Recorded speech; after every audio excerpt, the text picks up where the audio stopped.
Ada kalanya pasien melakukan pemeriksaan yang berhubungan dengan masalah kesuburan atau infertilitas.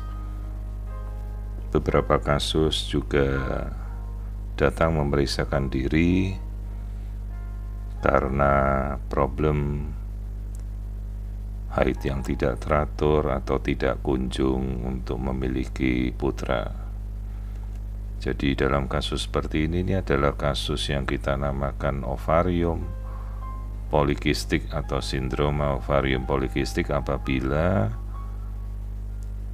pasien mengalami beberapa kondisi berupa kumpulan suatu simptom yang berhubungan dengan kelainan haid yang kadang nyeri, haid yang berkepanjangan, perubahan dari pola berat badan.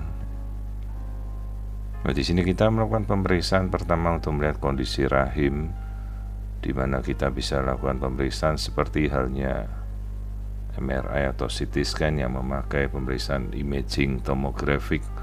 Lapisan-lapisan bagian dalam rahim kita bisa lihat dengan jelas. Ini adalah pada potongan melintang. Rongga rahim kita bisa lihat dengan sempurna. Tidak ada kelainan pada bagian struktur rahim.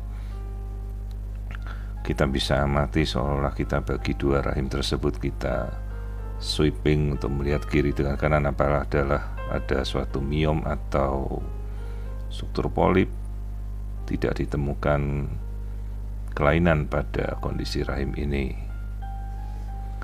Namun pada ovarium kita lihat untaian sel telur yang berantai menyerupai mutiara hitam. Ini adalah suatu kondisi ovarium polikistik di mana sel telurnya tidak kunjung membesar, banyak sekali dan tidak melebihi dari 1 cm. Jadi umumnya hanya berkisar antara 2-8 mm sel telur ini. Cukup sulit untuk menghitung jumlahnya, jadi kita memakai proses otomatisasi dari mesin. Biarkan mesin yang menghitung jumlahnya. Jadi lihat, ini adalah hitungan kasar dari berapa jumlah folikel telur yang luar biasa banyaknya namun tidak membesar akibat dari balance hormonal yang terganggu, sehingga si pasien ini tidak pernah mengalami masa ovulasi. Jadi prinsipnya kita harus menginduksi untuk memacu ovulasi agar pasien ini berhasil mematangkan telurnya dan mengembalikan siklus haidnya kembali dengan normal, agar pada masa subur bisa didapatkan telur matur yang siap dibuahi. Kalau tidak, telur ini akan tetap bertahan sebagai ovarium polikistik dan tidak bisa membesar.